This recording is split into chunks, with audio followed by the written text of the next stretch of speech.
The farmer raised his stick. "You broke my cart, boy," the farmer said.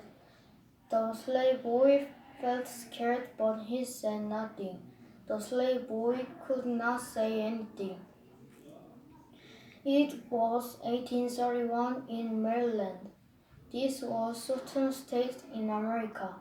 This was not a good time to be a black child in the South. "Take off your shirt," the farmer said, but slave boy did not move.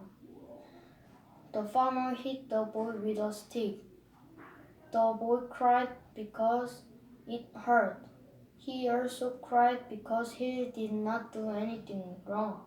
He did not break the cart. For many years, ships took many black Africans to America. They were called a slave. Slaves had to do what their white masters said. White masters could make them a lot of work and give them almost no money. Slaves who did not work got a beating, men, women, and child. Many masters did not view slaves as a people. His name was Frederick Bailey. He was born a slave in 1818. His mother was a slave. Her name was Harriet Bailey. Frederick never knew his father. Slave children often did not leave their parents. Frederick belonged to a man named Aaron Anthony. Mr. Anthony had several plantations and many black Africans.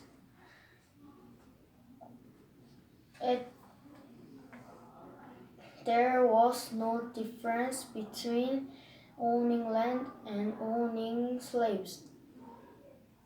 White masters could buy and sell people.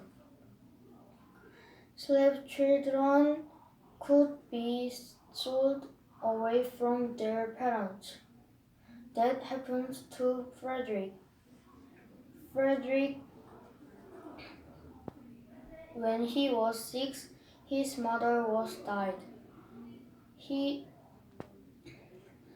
His grandmother raised him. He went to at another plantation with his grandmother. At first, he worked as a house slave. His life was easier than field slaves. Field slaves worked very hard outside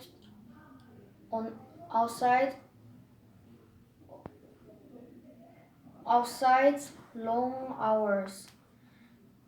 Field slaves worked cold and heat.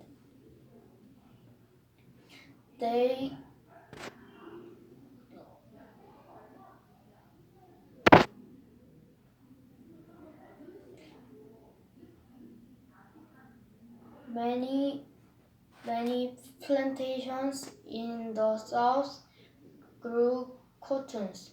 Picking cottons was very hard to slaves. It hurt people's back and hands.